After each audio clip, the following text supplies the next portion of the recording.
ನಮಸ್ತೆ, ಶುಭ ಮಧ್ಯಾಹ್ನ. ಇವತ್ತಿನ ಕಾರ್ಯಕ್ರಮಕ್ಕೆ ನನ್ನನ್ನ ಆಹ್ವಾನಿಸೋದು ಬಹಳ ಸಂತೋಷ ಆಯಿತು. ಮತ್ತೆ ನಮ್ಮೆಲ್ಲ ಹಿರಿಯ ಆತ್ಮ ಬಂಧುಗಳನ್ನ ಮಾಸ್ಟರ್ಸ್ನ ನೋಡಿದಕ್ಕೆ ಅನುಕೂಲ ಆಯಿತು ನನಗೆ. ಸೊ ಇದನ್ನ ಕಾರ್ಯಕ್ರಮ ಅಂದ್ರೆ ಇದು ಅವತಾರ್ ಫೌಂಡೇಶನ್ ನ 21 ದಿನಗಳ ಕಾರ್ಯಕ್ರಮ ಮಧ್ಯಾಹ್ನದಲ್ಲಿ ನಡೆಯುವಂಥದ್ದು. ಕ್ರಮ ಸಂಖ್ಯೆ 19ನೇ ಬ್ಯಾಚ್. ಇದು ಸಮಯ 3 ಗಂಟೆಯಿಂದ 4:30ರವರೆಗೆ. ಇದು ಇವತ್ತಿನ ಟಾಪಿಕ್ ಏನು ಅಂದ್ರೆ, ಬೇಸಿಗೆ ಮತ್ತು ಮಳೆಗಾಲದಲ್ಲಿ ನಮ್ಮ ಆಹಾರ ಪದ್ಧತಿ ಹೇಗಿರ್ಬೇಕು ಅಂತ ಅಂದ್ಬಿಟ್ಟಿದ್ದಾರೆ. ಇದಕ್ಕೆ ಮೊದಲು ನಾನು ಮಾತಾಡೋದಕ್ಕೆ ಮೊದಲು ಒಂದು ವಂದನೆ. ಗುರು ಬ್ರಹ್ಮ ಗುರು ವಿಷ್ಣು ಗುರುದೇವೋ ಮಹೇಶ್ವರ, ಗುರು ಸಾಕ್ಷಾತ್ ಪರಬ್ರಹ್ಮ ತಸ್ಮೈ ಶ್ರೀ ಗುರುವೇ ನಮಃ.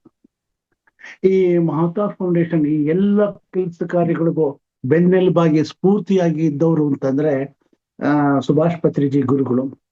ಆ ಗುರುಗಳ ಒಂದು ಒಂದು ಕೃಪಾಶ್ರೀವಾದದಲ್ಲಿ ಇವೆಲ್ಲ ನಡ್ಕೊಂಡ್ ಬರ್ತಾ ಇದೆ ಹಾಗೂ ನಡೀತಾ ಇದೆ.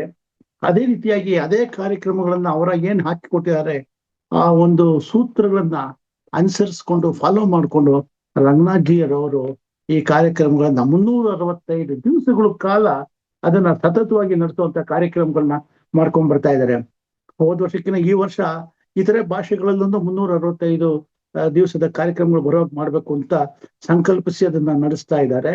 ಅವರ ಒಂದು ಕಾರ್ಯ ಸಾಧನೆಗೆ, ಅವರ ದಕ್ಷತೆಗೆ ಮೆಚ್ಚುಗೆ ಇರಲಿ. ಇನ್ನು ಅವರಿಗೆ ಭಗವಂತ ಹೆಚ್ಚು ಶಕ್ತಿ ಕೊಡ್ಲಿ, ಪತ್ರಿಜಿಯವರು ಅವರಿಗೆ ಅನುಗ್ರಹಿಸ್ಲಿ ಅಂತ ನಾನು ಪ್ರಾರ್ಥನೆ ಮಾಡಿಕೊಂಡು ನನ್ನ ಮಾತನ್ನ ಮುಂದುವರಿಸ್ತೀನಿ. ಇವತ್ತಿನ ಕಾರ್ಯಕ್ರಮದಲ್ಲಿ ಇನ್ನೊಂದು ಮುಖ್ಯವಾದ ವಿಷಯ ಏನು ಅಂದ್ರೆ, ಸುತೇಜ ಭಟ್ ಅವರು, ಗೀತಾ ನಾಯಕನಹಟ್ಟಿ ಅವರು, ಆಮೇಲೆ ಸಣ್ಣೇಗೌಡ ಅವರು ಮತ್ತು ಹಿರಿಯ ಎಲ್ಲಾ ಇವ್ರಿಗೂ ನನ್ನ ನಮಸ್ಕಾರಗಳು. ಸಣ್ಣೇಗೌಡ ಅವ್ರು ಇದ್ದಾರೆ ಅಂತಂದ್ರೆ ಗಲಗಲ ಅಂತಿರುತ್ತೆ, ಅಷ್ಟು ಖುಷಿ ಆಗುತ್ತೆ. ಸುತೇಜ ಭಟ್ ಅವರಂತೂ ಹೇಳ್ಬೇಕಾಗೇ ಇಲ್ಲ. ಅವ್ರು ಬಹಳ ಶ್ರದ್ಧೆಯಿಂದ ಬಹಳ ಸಿಸ್ಟಮ್ಯಾಟಿಕ್ ಆಗಿ ಮಾತಾಡ್ತಾರೆ, ಕ್ರಮಬದ್ಧವಾಗಿರುತ್ತೆ ಅವರ ಮಾತುಗಳು. ಅದಕ್ಕೆ ನಮ್ದು ನಮಸ್ಕಾರಗಳು. ಈಗ ನಾನು ಇವತ್ತಿನ ತಗೊಂಡ್ರ ಟಾಪಿಕ್ ಏನಿದು, ದೈನಂದಿನ ಜೀವನದಲ್ಲಿ ಸಸ್ಯಾಹಾರದ ಬಗ್ಗೆ ನಾವು ಕೇಳಿದ್ವಿ, ಮಾತಾಡಿದ್ವಿ. ಪತ್ರಿಕೆಯವರು ಹೇಳ್ತಾ ಇದ್ರು ಸಸ್ಯಾಹಾರಕ್ಕೆ ಬಹಳಷ್ಟು ಪ್ರಿಫರೆನ್ಸ್ ಕೊಡಿ ಅಂತ ಅಂದ್ಬಿಟ್ಟಿದ್ದಾನೆ. ಸಸ್ಯಾಹಾರವನ್ನ ನೀವು ಜೀವನದಲ್ಲಿ ಅಳವಡಿಸ್ಕೋಬೇಕು ಅಂತ. ಆದ್ರೆ ಈ ಬಗ್ಗೆ ನಮ್ಮ 1000 ವರ್ಷಗಳ ಹಿಂದೆನೆ ವಾಗ್ಭಟಾಚಾರ್ಯರು ಇದರ ಬಗ್ಗೆ ಒಂದು ಪ್ರಸ್ತಾಪ ಮಾಡಿದ್ದಾರೆ. ಹಿಂದೆ ಚರಕ ಗುರುಗಳು ಚರಕ ಸಂಹಿತೆಯನ್ನು ಬರೆದ್ರು. ಆ ಚರಕ ಸಂಹಿತೆಯನ್ನು ಬರೆದ ಮೇಲೆ ಅವರು ಸುಮಾರು ಜನ ಶಿಷ್ಯರುಗಳಿಗೆ ಅದನ್ನೆಲ್ಲ ಪ್ರಸಾದಿಸಿದ್ರು, ಹೇಳ್ಕೊಟ್ಟಿದ್ರು.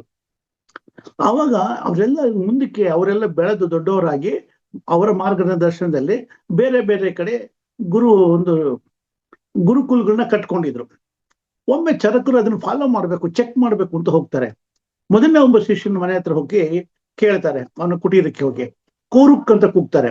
ಕುರುಕ್ ಅಂದ್ರೆ ಯಾರು ಆರೋಗ್ಯವಂತರು ಅಂತ. ಕೊರಕ್ ಅಂತ ಕೂಗಿದಾಗ ಯಾರು ಆರೋಗ್ಯವಂತರು? ಆಗ ಶಿಷ್ಯ ಹೇಳ್ತಾನೆ ಮಕರ ಧ್ವಜ ಬುಕ್ ಅಂತ ಹೇಳ್ತಾನೆ. ಅಂದ್ರೆ ಯಾರು ಮಕರ ಧ್ವಜವನ್ನು ಸೇವಿಸ್ತಾರೆ ಅವರು ಆರೋಗ್ಯವಂತರಾಗಿರ್ತಾರೆ ಅಂತ. ಯಾಕೋ ಗುರುಗಳಿಗೆ ಸಮಾಧಾನ ಆಗೋದಿಲ್ಲ, ಏನದು ಹಿಂಗೆ ಹೇಳ್ದ ಇವನು ಅಂದ್ಬಿಟ್ಟು ಅವ್ರೇನ್ ಮಾಡ್ತಾರೆ, ಇನ್ನೊಬ್ಬ ಶಿಷ್ಯನ ಹತ್ರ ಹೋಗ್ತಾರೆ. ಅಲ್ಲೂ ಹೋಗಿದ್ದೇನೆ, ಅವರು ಇದೇ ರೀತಿಯಾಗಿ ಕೂಗ್ತಾರೆ. ಅವಾಗ ಶಿಷ್ಯ ಏನ್ ಮಾಡ್ತಾನೆ, ಸ್ವರ್ಣ ಭಸ್ಮ ಬುಕ್ ಅಂತ ಕರೀತಾನೆ. ಏನು ಸ್ವರ್ಣ ಭಸ್ಮ ಬುಕ್ ಅಂತಂದ್ರೆ, ಸ್ವರ್ಣ ಭಸ್ಮ ಬುಕ್ಕನ್ನ ಯಾರು ಸೇವಿಸ್ತಾರೆ ಅವ್ರಿಗೆ ಆರೋಗ್ಯ ಬರುತ್ತೆ ಅಂತ. ಇದೂ ಸಮಾಧಾನ ಆಗೋದಿಲ್ಲ. ಹೀಗೆ ಹಲವರ ಹತ್ರ ಹೋಗ್ತಾರೆ, ಒಬ್ಬೊಬ್ಬರದ್ದು ಒಂದೊಂದು ಉತ್ತರ. ಕೊನೆಗೆ ವಾಗ್ಭಟಾಚಾರ್ಯನ ಹತ್ರ ಹೋಗ್ತಾರೆ. ಅವರಿಗೆ ಅತ್ಯಂತ ಪ್ರಿಯವಾದ ಶಿಷ್ಯ ವಾಗ್ಭಟಾಚಾರ್ಯರು. ಇವತ್ಗೂ ಆಯುರ್ವೇದ ಆರೋಗ್ಯದ ಬಗ್ಗೆ ಅವರಲ್ಲಿನ ಅಥಾರಿಟಿ, ಅವರ ಅಥಾರಿಟಿ ಅಂತಾನೆ ಹೇಳ್ಬೇಕು. ಅವ್ರೇನ್ ಮಾಡ್ತಾರೆ, ಗುರುಗಳು ಕೇಳಿದ ಪ್ರಶ್ನೆಗೆ ಅವರು ಏನ್ ಹೇಳ್ತಾರೆ, ಹಿತ ಬುಕ್, ಮಿತ ಬುಕ್, ಋತು ಬುಕ್ ಅಂತಾರೆ. ಏನಿದು ಹಿತ ಬುಕ್? ಹಿತವಾದ ಆಹಾರವನ್ನು ಸೇವಿಸಬೇಕು, ಯೋಗ್ಯವಾದಂತ ಆಹಾರವನ್ನು ಸೇವಿಸಬೇಕು. ಮಿತ ಬುಕ್ ಚೆನ್ನಾಗಿದೆ ಅಂತ ಅಂದ್ಬಿಡ್ತೇವೆ, ಚೆನ್ನಾಗಿ ಬಾರಿಸ್ಬಿಡೋದಲ್ಲ, ಮಿತವಾಗಿ ಆಹಾರವನ್ನು ಸೇವಿಸಬೇಕು. ಅದೇ ರೀತಿಯಾಗಿ ಋತು ಬುಕ್, ವರ್ಷದಲ್ಲಿ 6 ಋತುಗಳಿದೆ.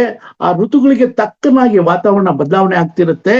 ಆ ಬದಲಾವಣೆ ಆಗ್ತಾ ಇರೋದಕ್ಕೆ ತಕ್ಕನಾಗೆ ನಾವು ಆಹಾರವನ್ನ ಸೇವಿಸಬೇಕು ಅಂತ ಅನ್ನೋದು ವಾಗ್ಭಟಾಚಾರ್ಯರ ತಾತ್ಪರ್ಯ.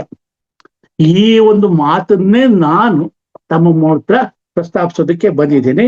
ಈ ದಿನದ ಟಾಪಿಕ್ ಕೂಡ ಅದೇ ಆಗಿದೆ. ಈಗ ನಾವು ಈ ಎಲ್ಲ 6 ಋತುಗಳ ಬಗ್ಗೆ ಹೇಳ್ಬೇಕು ಅಂದ್ರೆ ಬಹಳ ಟೈಮ್ ಹಿಡಿಯುತ್ತೆ. ಹಿಂದೆ ಲಕ್ಷ್ಮೀಕಾಂತಮ್ಮ ಅವ್ರ ಹತ್ರ ನಾವು ಮಾತಾಡ್ಬೇಕಾದ್ರೆ ಒಂದು ಕ್ಲಾಸ್ನಲ್ಲಿ ಅವ್ರು ಹೇಳಿದ್ರು, ಎಲ್ಲಾ ಋತು ಬಗ್ಗೆನೂ ಒಂದು ಲೆಕ್ಚರ್ ಕೊಡ್ಬೇಕು ಸರ್ ನಾವು ಅಂತ.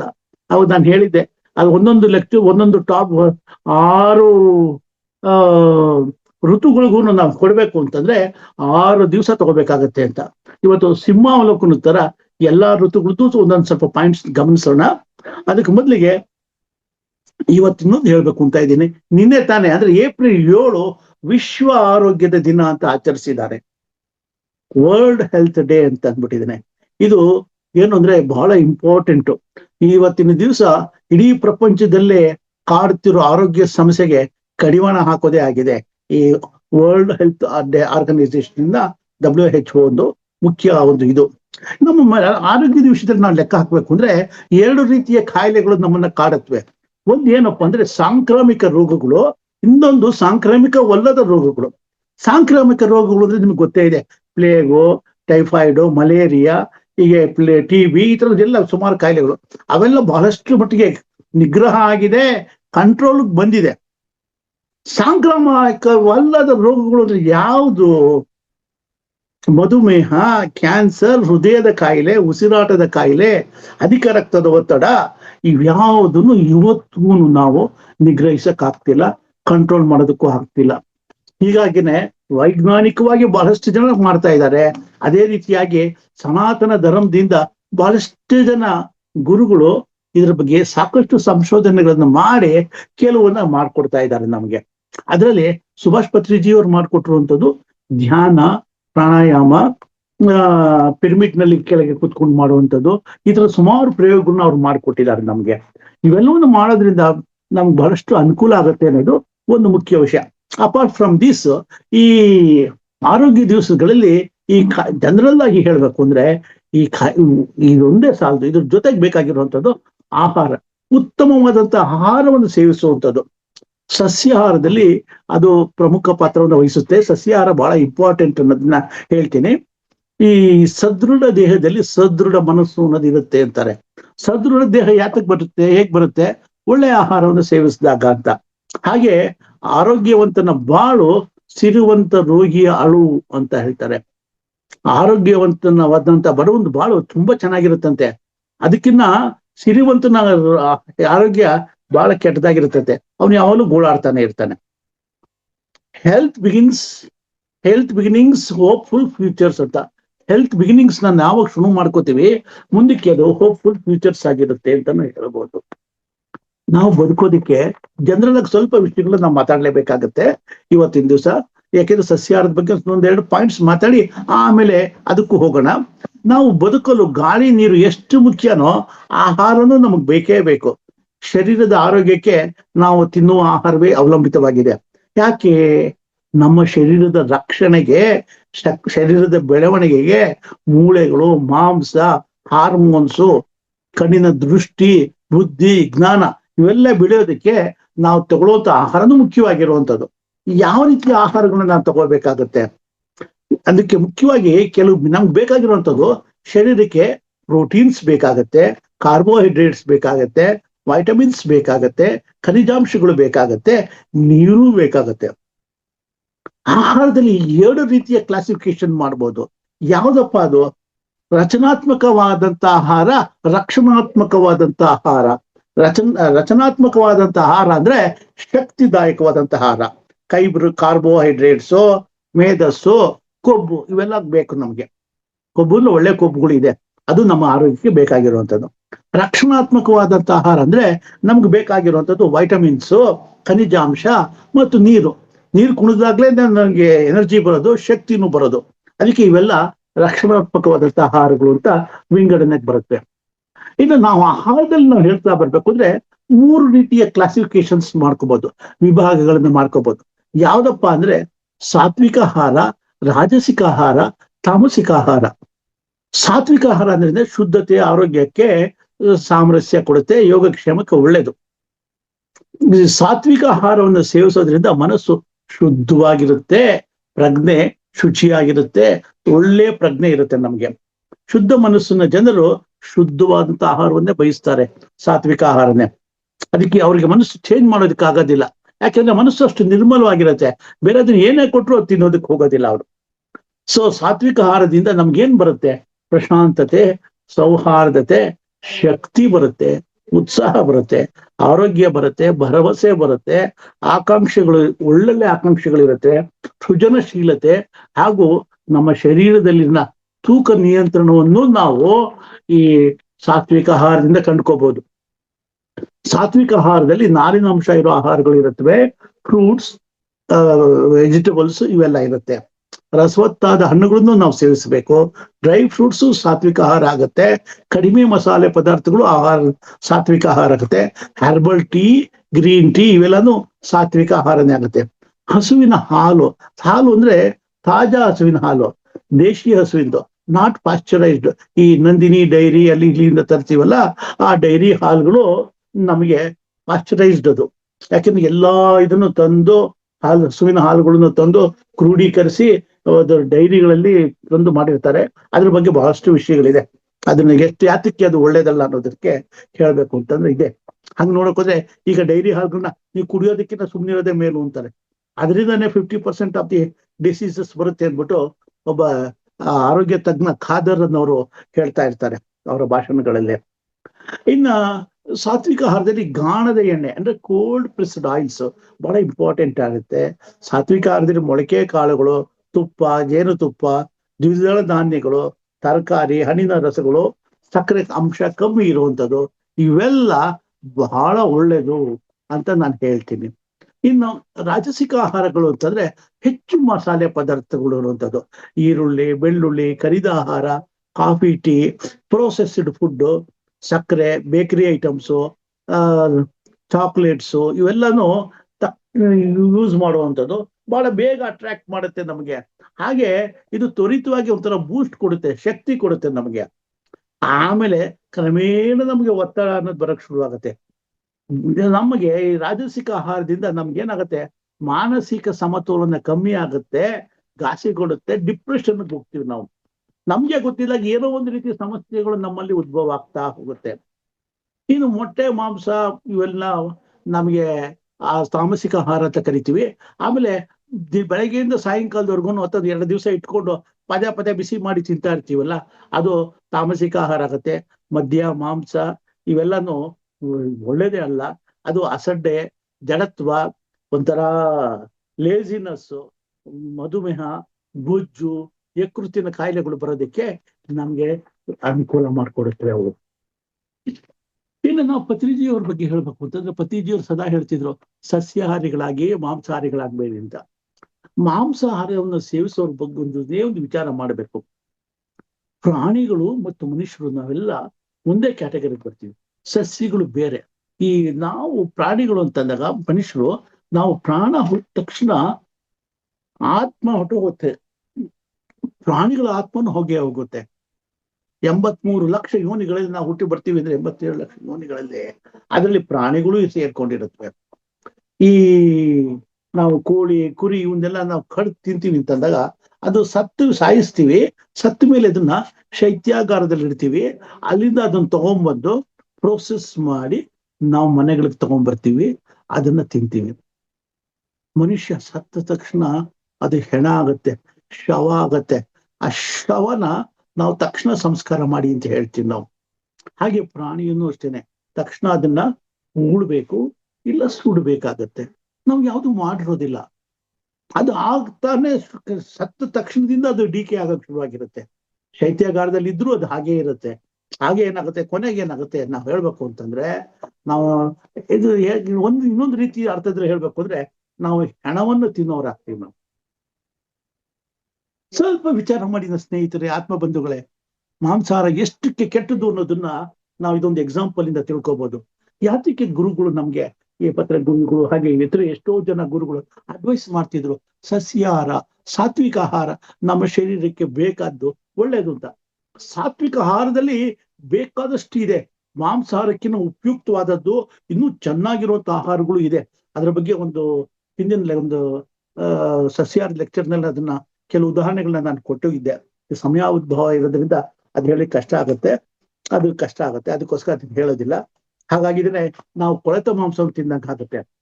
ಆಮೇಲೆ ಇನ್ನೊಂದೇನು ಅಂತಂದ್ರೆ, ನಮ್ಮ ಶರೀರದಲ್ಲಿ ಡೈಜೆಷನ್ ಪವರ್ ಹೇಳ್ಬೇಕು ಅಂದ್ರೆ, ಹಣ್ಣು ಹಂಪಲುಗಳನ್ನ ಸೇವಿಸೋದ್ರಿಂದ ನಮ್ಗೆ 1.5 ಇಂದ 3 ಗಂಟೆ ಒಳಗೆ ಆಹಾರ ನಮ್ಮ ಶರೀರದಲ್ಲಿ ಇರುತ್ತೆ. ಅದೆಲ್ಲ ಪ್ರೋಟೀನ್ಸ್ ವೈಟಮಿನ್ಸ್ ಎಲ್ಲ ಏನಾಗುತ್ತೆ ಹಾಗೆ ಡೈಜೆಷನ್ ಆಗಿ ಎಕ್ಸ್ಕ್ರೀಟ್ ಆಗಿ 3 ಗಂಟೆ ಸಾಕು ಹೊರಗಡೆ ಹೋಗೋದಕ್ಕೆ. ತರಕಾರಿಗಳು 12 ರಿಂದ 15 ಗಂಟೆಗಳು, ಬೇಯಿಸಿದ ತರಕಾರಿಗಳು ಎಲ್ಲ 24 ರಿಂದ 30 ಗಂಟೆಗಳವರೆಗೂ ನಮ್ಮ ಶರೀರದಲ್ಲಿ ಇರುತ್ತವೆ. ಬೇಯಿಸಿದ ಮಾಂಸ 50 ರಿಂದ 54 ಗಂಟೆಗಳ ಕಾಲ ಈ ಶರೀರದಲ್ಲಿ ತುಂಬಿಕೊಂಡಿರುತ್ತೆ. ಈ ಹೊಟ್ಟೆ ಒಳಗೆ 50 ಗಂಟೆ 54 ಗಂಟೆ ಆಹಾರ ಇಟ್ಕೊಂಡಿದೀವಿ ಅಂತಂದ್ರೆ ನಮ್ಮ ಶರೀರದ ಕತೆ ಏನಾಗ್ಬೇಕು? ಹಸಿ ಮಾಂಸ 70 ರಿಂದ 72 ಗಂಟೆಗಳ ಕಾಲ ನಮ್ಮ ಶರೀರದಲ್ಲಿ ಇರುತ್ತೆ.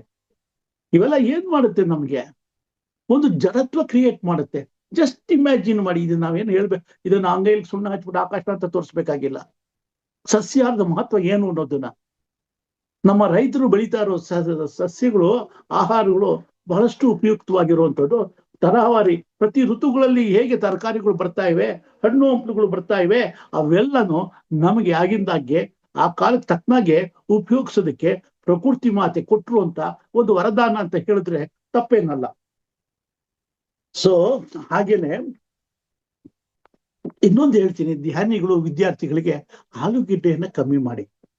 ಆಲೂಗಡ್ಡೆ ತಿನ್ನಿ, ಆಲೂಗೆಡ್ಡೆ ಪಲ್ಯ, ಮಸಾಲೆ ದೋಸೆ ಇವೆಲ್ಲ ತಿನ್ನೋದು ಅಂದ್ರೆ ಪೂರಿ ಸಾಗು ಆಲೂಗೆಡ್ಡೆ ಪಲ್ಯ ಬಹಳ ಇಷ್ಟ ಆಗುತ್ತೆ ತಿನ್ನೋದಕ್ಕೆ. ಅಪರೂಪಕ್ಕೆ ಒಂದ್ಸಿನ ಆಯಿಲ್ ತಿನ್ನಿ. ಧ್ಯಾನ ಮಾಡೋರು ವಿದ್ಯಾರ್ಥಿಗಳು ಪರೀಕ್ಷಾ ಸಮಯದಲ್ಲಿ ಧ್ಯಾನ ಮಾಡೋರಿಗೆ ಆಲೂಗೆಡ್ಡೆ ಒಳ್ಳೇದಲ್ಲ. ಯಾಕೆಂದ್ರೆ ಅದು ಯೋಗ ನಿದ್ರೆ ಮಾಡಕ್ ಬಿಡೋದಿಲ್ಲ, ದೀರ್ಘ ನಿದ್ರೆ ಮಾಡೋದಕ್ಕೆ ಬರುತ್ತೆ ಅವಕಾಶ ಆಗುತ್ತೆ. ಯಾಕೆಂದ್ರೆ ಶರೀರವನ್ನ ಜಡತ್ವಕ್ಕೆ ತಗೊಂಡೋಗುತ್ತೆ, ಲೇಸಿನೆಸ್ ಬರುತ್ತೆ ಅಂತ ಹೇಳ್ತಾರೆ ಅದಕ್ಕೆ. ಹಾಗೇನೆ ನಾವು ಇನ್ನು ಮಾಂಸಾಹಾರದ ಬಗ್ಗೆ ಇನ್ನೂ ಬೇಕಾದಷ್ಟಿದೆ, ಅದು ಹೇಳೋದ್ ಪ್ರಯೋಜನ ಇಲ್ಲ ಈಗ ಸದ್ಯಕ್ಕೆ ಅದು ಬೇಡ, ಇಷ್ಟು ಹೇಳಿದ್ರೆ ಸಾಕು ಅಂತ ಹೇಳ್ಕೊತೀನಿ. ಇನ್ನು ಅಡಿಗೆ ವಿಷಯದಲ್ಲಿ ಹೇಳ್ಬೇಕು ಅಂದ್ರೆ ಇದೊಂದು ಇಂಪಾರ್ಟೆಂಟ್ ವಿಷಯ. ಅಡಿಗೆ ಮಾಡೋದು ಒಂದು ಧ್ಯಾನ ಇದ್ದಾಗೆ. ಯಾರೇ ಆಗ್ಲಿ, ಲೇಡೀಸ್ ಆಗ್ಲಿ ಜೆಂಟ್ಸ್ ಆಗ್ಲಿ, ಅಡಿಗೆ ಮಾಡ್ಬೇಕಾದ್ರೆ ಎಷ್ಟು ಕಾನ್ಸಂಟ್ರೇಷನ್ ಇಂದ ಅಡಿಗೆ ಮಾಡ್ತಿರ್ತಾರೆ. ಸ್ಟೆಪ್ ಬೈ ಸ್ಟೆಪ್ ಒಲೆ ಮೇಲೆ ಎಣ್ಣೆ ಇಡ್ತಾರೆ, ತಕ್ಷಣ ಅದಕ್ಕೆ ತಕ್ಕನಾಗೆ ಸಾಸಿವೆ ತೆಗೆದಿಟ್ಕೋತಾರೆ, ಅರಿಶಿನ ತೆಗೆದಿಟ್ಕೋತಾರೆ, ಕಡಲೆಬೇಳೆ ಉದ್ದಿನ ಬೇಳೆ ತಗೋತಾರೆ, ಒಗ್ಗರಣೆಗೆ ಏನೇನ್ ಬೇಕು ಒಂದಾದ್ಮೇಲೆ ಸ್ಟೆಪ್ ಬೈ ಸ್ಟೆಪ್ ಹಂತವಾಗಿ ಅದು ಮಾಡ್ಕೊಂಡು ಹೋಗ್ತಿರ್ತಾರೆ. ಅಷ್ಟು ಕಾನ್ಸಂಟ್ರೇಷನ್ ಇಂದ ಮಾಡ್ತಾ ಇರೋದ್ರಿಂದ ಅದು ಒಂದು ರೀತಿ ಧ್ಯಾನ ಅಂತಾನೆ ಹೇಳ್ತೀವಿ. ಅವ್ರ ಮೂಲ ಉದ್ದೇಶ ಏನಿರುತ್ತೆ ಅಡಿಗೆ ಮಾಡ್ತಾ ಇರ್ಬೇಕಾದ್ರೆ, ನಾನು ಮನೆಯವ್ರಿಗೋಸ್ಕರ ಮಾಡ್ತಾ ಇದ್ದೀನಿ, ಇದು ಅಮೃತ, ಇದು ಎಲ್ರಿಗೂ ಒಳ್ಳೇದಾಗ್ಲಿ, ರುಚಿಯಾಗಿರೋದು ಮಾಡ್ಬೇಕು ಅನ್ನೋದೇ ಉದ್ದೇಶ. ಕೆಟ್ಟ ಅಡಿಗೆ ಮಾಡ್ಬೇಕು ಅಂತ ಯಾರು ನಿಂತ್ಕೊಂಡಿರೋದಿಲ್ಲ. ಅಡಿಗೆ ಮಾಡ್ಬೇಕಾದ್ರೆ ಒಳ್ಳೆ ಅಮೃತವನ್ನು ಕೊಡ್ಬೇಕು ಅಂತ. ಹೀಗಾಗಿ ಮನೆಯಲ್ಲಿ ಮಾಡುವ ಅಡಿಗೆ ಅತ್ಯಂತ ಉತ್ತಮವಾದದ್ದು, ಬಹಳ ಆರೋಗ್ಯಕರವಾದದ್ದು ಅಂತ ನಾನು ಹೇಳ್ತೀನಿ. ಇದನ್ನ ಯಾರು ಮರಿಬೇಡಿ, ಇದನ್ನ ಉಪಯೋಗಿಸೋದಕ್ಕೆ ಪ್ರಯತ್ನ ಪಡಿ. ಹೋಟೆಲ್ಗೆ ಹೋಗಿ ಅಲ್ಲಿ ಇಲ್ಲಿ ತಿನ್ನೋದಕ್ಕೆ ಹೋಗ್ಬೇಡಿ. ಮನೆಯಿಂದ ಯಾವಾಗ್ಲೂ ಅಷ್ಟೇನೆ, ಯಾರೇ ಕೆಲಸ ಕಾರ್ಯಗಳಿಗೆ ಹೋಗ್ಬೇಕಾದ್ರೆ ಮನೆಯಲ್ಲಿ ಏನಿದೆ ಅದನ್ನ ಒಂಚೂರು ಈಸ್ಕೊಂಡು ತಿನ್ಕೊಂಡು ಹೋಗಿ. ಒಂದ್ ಲೋಟ ಹಾಲು ಕುಡೀರಿ, ಒಂದ್ ಲೋಟ ಮಜ್ಜಿಗೆ ಕುಡೀರಿ, ಇನ್ನೇನೋ ಒಂದು ಅಂಬ್ಲಿ ಕುಡೀರಿ, ಗಂಜಿ ಕುಡೀರಿ. ಖಾಲಿ ಹೊಟ್ಟೆಯಿಂದ ಹೋಗ್ಬೇಡಿ, ನಿಮ್ ಕೆಲಸ ಕಾರ್ಯಗಳು ಆಗೋದಿಲ್ಲ. ಶುಭ ಸೂಚಕ. ಮನೆಯಿಂದ ಏನಾದ್ರು ಆಹಾರ ಸೇವನೆ ಮಾಡಿ ಹೋಗೋದು ನಿಮ್ಮ ಮುಂದಿನ ಕೆಲಸ ಕಾರ್ಯಗಳಲ್ಲಿ ಅದೃಷ್ಟವನ್ನು ತಂದು ಕೊಡುತ್ತೆ. ಅನ್ನೋದನ್ನ ಮರಿಬೇಡಿ ಅಂತ ಹೇಳ್ತೀನಿ. ಅದೇ ರೀತಿಯಾಗಿ ನಮಗೆ ಆಯುರ್ವೇದ ಸಂಹಿತೆಯಲ್ಲಿ ಹೇಳಿರೋ ಹಾಗೆ ಸಂವತ್ಸರಗಳನ್ನ 2 ಭಾಗವಾಗಿ ನಾವು ಇದು ಮಾಡ್ಕೋಬಹುದು. ಒಂದು ಉತ್ತರಾಯಣ, ಒಂದು ದಕ್ಷಿಣಾಯನ ಅಂತ. ಈ ಉತ್ತರಾಯಣದಲ್ಲಿ 3 ಋತುಗಳು ಬರುತ್ತವೆ, ದಕ್ಷಿಣಾಯಣದಲ್ಲಿ 3 ಋತುಗಳು ಬರುತ್ತೆ. ಈ ದಕ್ಷಿಣಾಯನದಲ್ಲಿ ಯಾವ್ದು ಬರುತ್ತೆ? ವರ್ಷ ಋತು, ಶರದ್ ಋತು, ಹೇಮಂತ ಋತು. ಉತ್ತರಾಯಣದಲ್ಲಿ 3 ಋತುಗಳು ಬರುತ್ತೆ: ಶಿಶಿರ ಋತು, ವಸಂತ ಋತು, ಗ್ರೀಷ್ಮ ಋತು. ಶಿಶಿರ ಆಗಮನದೊಂದಿಗೆ ಆದಾನ ಕಾಲದಲ್ಲಿ ಪ್ರಖರತೆ ಆರಂಭ ಆಗುತ್ತೆ. ಆದಾನ ಅಂತಂದ್ರೆ ದೇಹದ ಬಲ ಕ್ರಮೇಣ ಕುಂದುತ್ತಾ ಹೋಗುತ್ತೆ. ಜೀವಿಗಳಲ್ಲಿ ಸೌಮ್ಯಾಂಶ ಕಡಿಮೆ ಆಗುತ್ತೆ, ಸೋಮಶಕ್ತಿ ಕಡಿಮೆ ಆಗ್ತಾ ಹೋಗುತ್ತೆ. ಕ್ರಮೇಣ ವಾತಾವರಣದ ತೇವಾಂಶ ಒಣಗತೊಡಗುತ್ತೆ. ಆಗ ಋತುವಿನ ಆರಂಭ ಕಾಲ ಆಗಿರುತ್ತೆ. ಇನ್ನು ಋತುಗಳ ಬಗ್ಗೆ ಇನ್ನೊಂದ್ಸರಿ ಹೇಳಲೇಬೇಕು ನಿಮಗೆ. ಇಂಗ್ಲಿಷ್ ಮಾಸ, ಕನ್ನಡದ್ದು ಇನ್ನು ತೋರಿಸ್ಕೊಡ್ಬೇಕು ನಾನು. ಈ 6 ಋತುಗಳಲ್ಲಿ ವಸಂತ ಋತು, ಗ್ರೀಷ್ಮ ಋತು, ವರ್ಷ ಋತು, ಶರದ್ ಋತು, ಹೇಮಂತ ಋತು, ಶಿಶಿರ ಋತು. ಈ 12 ಮಾಸಗಳಲ್ಲಿ, ಆಂಗ್ಲ ಮಾಸಗಳಲ್ಲಿ ಚೈತ್ರ ಮಾಸ ಅಂದ್ರೆ ಜನವರಿ ಆಗತ್ತೆ, ವೈಶಾಖ ಮಾಸ ಅಂದ್ರೆ ಫೆಬ್ರವರಿ ಆಗತ್ತೆ, ಜ್ಯೇಷ್ಠ ಮಾಸ ಅಂದ್ರೆ ಮಾರ್ಚ್ ಆಗತ್ತೆ, ಆಷಾಢ ಮಾಸ ಅಂದ್ರೆ ಏಪ್ರಿಲ್ ಆಗತ್ತೆ, ಶ್ರಾವಣ ಮಾಸ ಅಂದ್ರೆ ಮೇ ಆಗತ್ತೆ, ಭಾದ್ರಪದ ಮಾಸ ಅಂದ್ರೆ ಜೂನ್ ಆಗತ್ತೆ, ಅಶ್ವಯುಜ ಮಾಸ ಅಂದ್ರೆ ಜುಲೈ ಆಗತ್ತೆ, ಕಾರ್ತಿಕ ಮಾಸ ಆಗಸ್ಟ್ ಆಗತ್ತೆ, ಮಾರ್ಗಶಿರ ಮಾಸ ಸೆಪ್ಟೆಂಬರ್ ಆಗುತ್ತೆ, ಪುಷ್ಯ ಮಾಸ ಅಕ್ಟೋಬರ್ ಆಗುತ್ತೆ, ಮಾಘ ಮಾಸ ನವೆಂಬರ್ ಆಗುತ್ತೆ, ಫಾಲ್ಗುಣ ಮಾಸ ಡಿಸೆಂಬರ್ ಆಗುತ್ತೆ. ಬಟ್ ಅಧಿಕ ಮಾಸಗಳು ಬಂದಾಗ ಇವೆಲ್ಲ ಸ್ವಲ್ಪ ವ್ಯತ್ಯಯ ಆಗ್ತಾ ಇರುತ್ತವೆ ಅಂತ ಹೇಳ್ಬೋದು. ಇನ್ನು ನಾವು ಯಾವ್ಯಾವ ಮಾಸಗಳಿಗೆ ಯಾವ್ಯಾವ ತಿಂಗಳುಗಳು ಬರುತ್ತೆ, ಏನ್ ಲಾಭ ಆಗುತ್ತೆ ಅನ್ನೋದು ಹೇಳೋಣ. ವಸಂತ ಋತುವಿನಲ್ಲಿ ಚೈತ್ರ ಮತ್ತು ವೈಶಾಖ ಮಾಸಗಳು ಬರುತ್ತವೆ. ಅದು ಜನವರಿ ಫೆಬ್ರವರಿನಲ್ಲಿ ಇರುತ್ತೆ. ಅವಾಗ ಏನಾಗುತ್ತೆ, ಗಿಡಗಳು ಚಿಗುರಿ ಹೂ ಬಿಡಲು ಆರಂಭ ಆಗುತ್ತೆ, ಹೂ ಬಿಡಕ್ ಶುರು ಆಗುತ್ತೆ. ಗ್ರೀಷ್ಮ ಋತುವಿನಲ್ಲಿ ಜ್ಯೇಷ್ಠ ಮತ್ತು ಆಷಾಢ, ಮಾರ್ಚ್ ಏಪ್ರಿಲ್ ತಿಂಗಳು ಬೇಸಿಗೆ ಬಿಸಿಲು ಬರ್ತಾ ಇರುತ್ತೆ.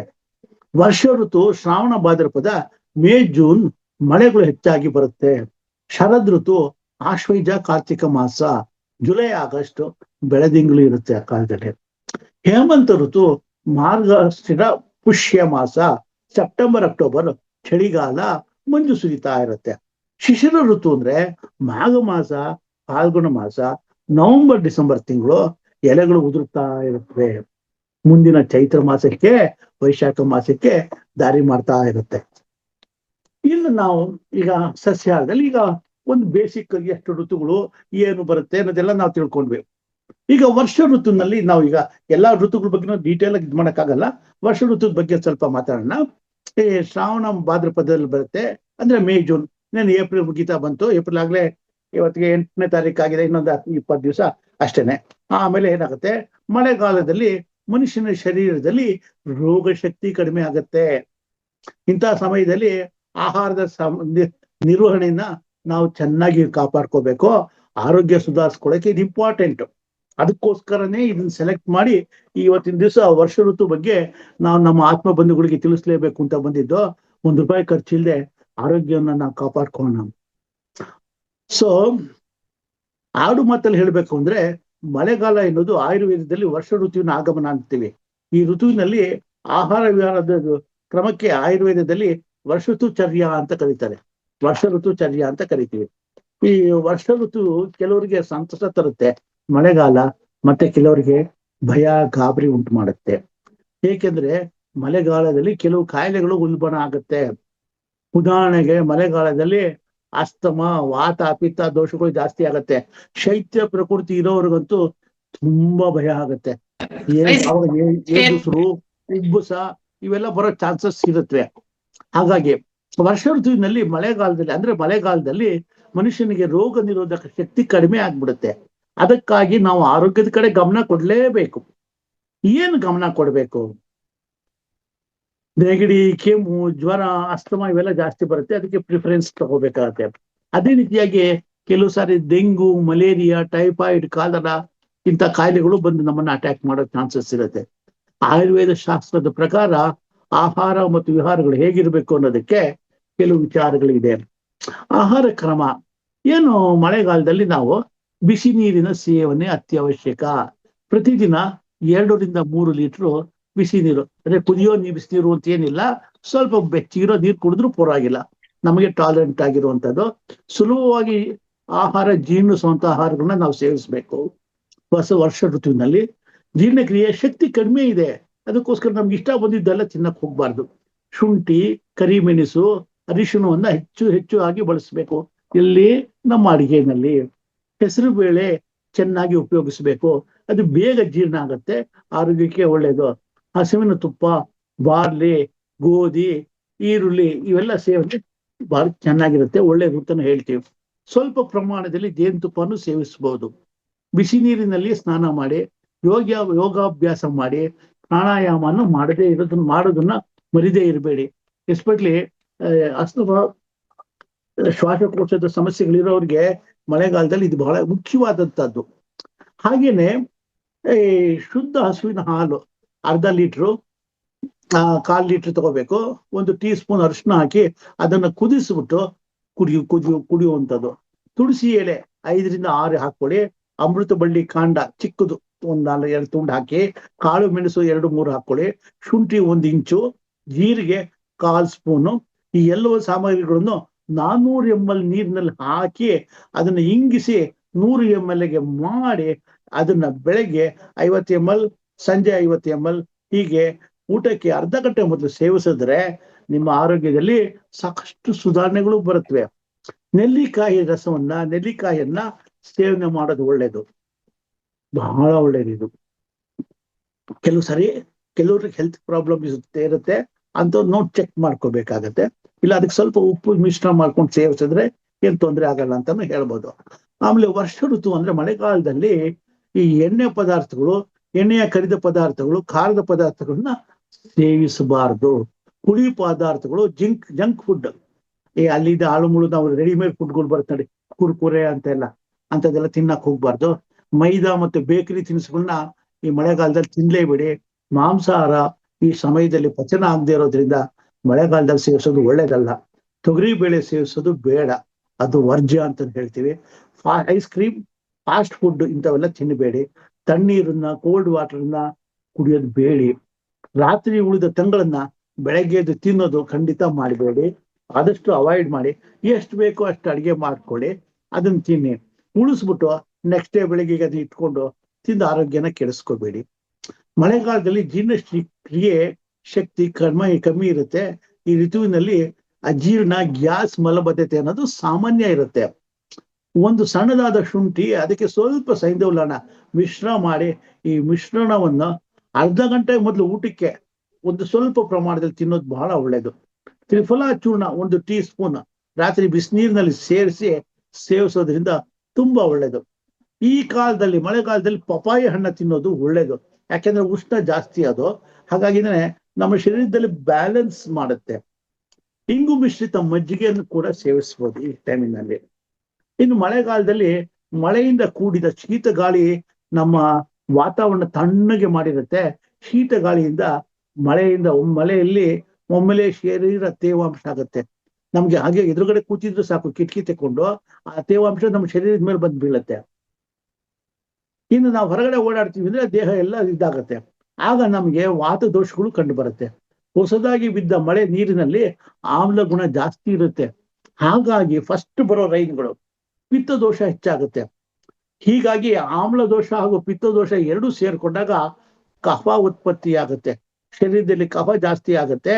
ಶರೀರದ ಜೀರ್ಣ ಕ್ರಿಯೆಯನ್ನ ಕೆಡಿಸುತ್ತೆ. ನಿದ್ರೆ ಬರೋದಿಲ್ಲ, ಕೆಮ್ಮಿ ಸಾಕಾಗ್ಬಿಡುತ್ತೆ. ಮಳೆಗಾಲದಲ್ಲಿ ಸಂಧಿವಾತ ಜಾಸ್ತಿ ಆಗುತ್ತೆ. ಕೈಕಾಲು ನೋವು, ಮಂಡಿ ಹಿಡ್ಕೊಳ್ಳೋದು ಇವೆಲ್ಲ ಜಾಸ್ತಿ ಆಗುತ್ತೆ. ಅದಕ್ಕೋಸ್ಕರ ಸಾಸಿವೆ ಎಣ್ಣೆ ಅಥವಾ ಎಳ್ಳೆಣ್ಣೆಯನ್ನ ಸ್ವಲ್ಪವಾಗಿ ಬಿಸಿ ಮಾಡಿ ಸ್ವಲ್ಪ ಮ್ಯಾಸೇಜ್ ಮಾಡ್ಕೊಳ್ಳೋದು ಶರೀರಕ್ಕೆ ಒಳ್ಳೇದು. ಇವೆಲ್ಲ ನಮ್ಗೆ ಮಾಡ್ಕೋಬೇಕಾಗಿರುವಂಥದ್ದು ಇಂಪಾರ್ಟೆಂಟ್.